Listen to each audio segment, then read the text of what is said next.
ये class 12th में accounts में हम लोगों को कंपनी चैप्टर में डिबेंचर्स के बारे में पढ़ना है और मेनली हम लोग को डिबेंचर्स के इशू के बारे में पढ़ना है। यहाँ पे जिस तरह से हम लोग शेयर्स कैपिटल इशू करने के लिए शेयर्स को इशू करते हैं, ठीक उसी तरीके से और अगर कैपिटल की आवश्यकता होती है तो कंपनी डिबेंचर्स इशू करके भी कैपिटल रेज करती है, प्राप्त करती है।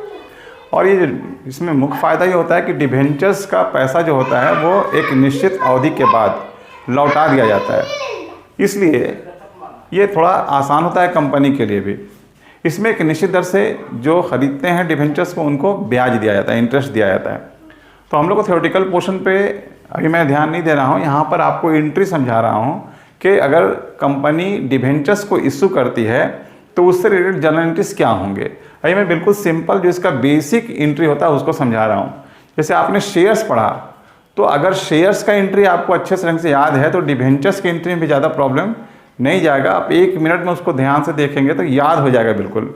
जैसे वहाँ पे हम लोग क्या करते थे कि शेयर्स को इशू करते थे और एप्लीकेशन पे अगर सारा पैसा आ जाता है तो 2 एंट्री में वहाँ पे करते हैं। हम लोग क्या करते थे, शेयर्स के बारे में अगर याद होगा तो लिखते थे हम लोग bank account debit to share application account, और दूसरा एंट्री करते थे share application account debit to share capital account. ठीक इसी तरीके से अगर एक मुश्त पैसा यहाँ पे भी आप प्राप्त कर रहे होंगे, जैसे मान लीजिए 100 रुपये का एक डिबेंचर्स है और आप सारा पैसा एक बार में प्राप्त कर रहे हैं एप्लीकेशन पर ही, तो इसमें भी आपको 2 एंट्री कर देंगे तो आपका काम हो जाएगा। इससे पहला एंट्री क्या करेंगे, बैंक अकाउंट डेबिट टू। अब जब पर इसके आगे देखिए परसेंटेज लिखा होता है 5, 6, 7 जो भी लिखा रहेगा तो आप उतना परसेंट लिख देंगे।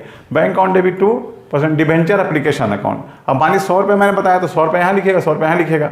और दूसरा एंट्री कीजिएगा debenture application account debit to debentures account. अब इसमें ध्यान रखेंगे कैपिटल वर्ड यूज़ नहीं करते हैं यहाँ पर, तो debenture application to debentures account आप कर देंगे, 100 रुपये यहाँ पे कर देंगे, आपका 2 एंट्री में काम खत्म हो जाएगा। लेकिन अगर यही क्वेश्चन एप्लीकेशन हो, अलॉटमेंट हो, कॉल हो, आप इंस्टॉलमेंट में कंपनी मांग रही है तो कंपनी के बुक्स में हम लोग जो एंट्री करेंगे ठीक शेयर वाला ही होता है। यहाँ पे थोड़ा सा आप मॉडिफाई कर देंगे तो समझ में आ जाएगा। जैसे एप्लीकेशन मनी रिसीव करेंगे डिबेंचर्स का, तो आप पहला एंट्री क्या करेंगे, bank account debit to debenture application account. दूसरा एंट्री क्या करेंगे, debenture application to debentures account. यहाँ डिबेंचर्स कैपिटल नहीं लिखना है, टू डिबेंचर्स अकाउंट। इस तरह से अलॉटमेंट ड्यू करेंगे तो अलॉटमेंट ड्यू करने का एंट्री क्या हो जाएगा, debentures allotment account debit to debentures account. देखिए यहाँ पे, और इसका पैसा जब आप रिसीव करेंगे तो लिखेंगे bank account debit to debentures allotment account. Similarly आप अगर कॉल ड्यू करेंगे, फर्स्ट कॉल भी हो सकता है, सेकंड भी हो सकता है, तो फर्स्ट कॉल अगर है तो फर्स्ट कॉल लिखेंगे, सेकंड होगा तो सेकंड। मैंने यहाँ पे कोई कॉल नहीं लिखा, डैश कर दिया। यहाँ पे डिबेंचर्स का अमाउंट कॉल करेंगे तो क्या लिखेंगे, debentures call account debit to debentures account. और जब उसका अमाउंट रिसीव करेंगे तब आप लिखेंगे bank account debit to debentures call account. तो इस तरीके से आप एंट्री करेंगे। अब देखिए डिबेंचर्स के केसेस में भी ओवर सब्सक्रिप्शन होता है, अंडर सब्सक्रिप्शन होता है। यहाँ भी इसका इशू जो होता है वो प्रीमियम पर भी होता है और डिस्काउंट पर भी हो सकता है। तो आप जिस तरीके से शेयर्स के क्वेश्चन को अगर आपने बनाया है, ठीक सिमिलर वे में आप डिबेंचर्स का भी क्वेश्चन हल होता है। मैं यहाँ पे इसी एग्जाम्पल में आपको थोड़ा समझाने की कोशिश करूँगा कि एंट्री कैसे करेंगे। मान लिया किसी कंपनी में, अब एक कोई कंपनी है उसने 1000 डिबेंचर्स इशू किए, डिबेंचर्स आपने इशू किया, इशूड 1000 डिबेंचर्स।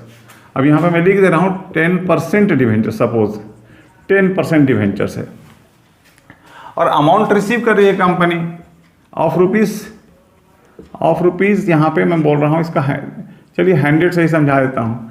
अब एप्लीकेशन पे मान लीजिए 40 है, अलॉटमेंट में 30 है और बच गया आपका 30। तो यहाँ पे कॉल पे भी आप मान लें 30 रुपीज़ रिसीव कर रहे हैं, तो 100 रुपीज़ आप इस तरीके से रिसीव कर रहे हैं। यानी कंपनी जो मांग रही पैसा वो एप्लीकेशन पे 40, अलॉटमेंट पे 30 और कॉल पे भी 30। और 1000 डिबेंचर्स हैं, देखिए यहाँ पे 1000 है, यहाँ number of 1000 10% debentures of ₹100 each. मैंने पूरा क्वेश्चन नहीं लिखा है, इसे समझाने के लिए मैं बता रहा हूँ आपको।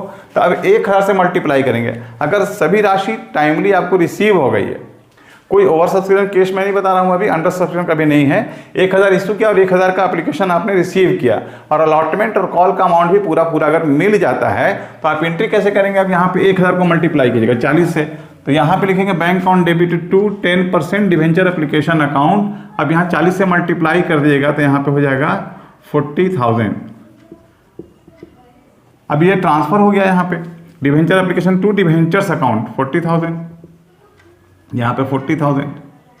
ठीक, अलॉटमेंट ड्यू करेंगे तो 1,000 पे 30 रुपीज़ के हिसाब से अलॉटमेंट ड्यू करेंगे। 30,000 मांग रही कंपनी, ड्यू कर रही है तो 30,000 यहाँ लिखेंगे। डिवेंचर्स यहाँ पे परसेंटेज सब जगह आपको लिखना पड़ेगा 10%। अब से इसे यहाँ पे परसेंटेज मैंने लिख दिया तो सब जगह आपको परसेंटेज लिखना पड़ेगा 10%। 10% debenture application account debit to 10% debentures account 40 यहाँ हो गया। अब यहाँ अलॉटमेंट ड्यू करेगी तो यहाँ लिखना पड़ेगा 10%।